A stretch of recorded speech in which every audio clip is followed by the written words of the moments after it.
पाक पतन के तमाम प्राइवेट स्कूल्स की नुमाइंदा तंजीमों के दारे अरकम स्कूल्स मलका हांस में मुश्तरका press conference. Zoya news plus registered के नुमाइंदे अदनान समी की रिपोर्ट के मुताबिक मलका हांस में प्राइवेट स्कूल्स एसोसिएशन की तमाम तंजीमों के आला ओहदेदारान का दारे अरकम स्कूल्स के खिलाफ झूठे इल्ज़ामात और बेबुनियाद प्रोपेगेंडा करने वालों के खिलाफ सख्त कार्रवाई करने का फैसला किया है।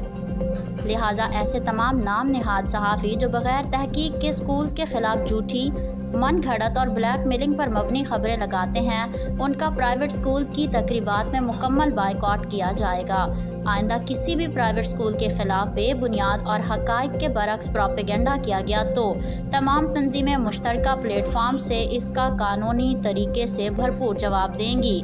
मलका हांस की स्कूल्स एसोसिएशन ने दारे अरकम स्कूल के खिलाफ झूठा प्रोपेगेंडा करने वालों के बच्चों को किसी भी स्कूल में दाखिल ना करने का ऐलान किया। आखिर में प्रेस कॉन्फ्रेंस में शिरकत करने वाले तमाम स्कूल मालिकान ने प्रिंसिपल दारे अरकम स्कूल्स चौधरी खुर्रम इकबाल के साथ इजहार यकजहती किया और इस अज़म का अदा किया कि पाक पतन के तमाम प्राइवेट स्कूल मालिकान से इस बेबुनियाद और मन घड़त प्रोपेगेंडे के खिलाफ चौधरी खुर्रम इकबाल के साथ खड़े हैं।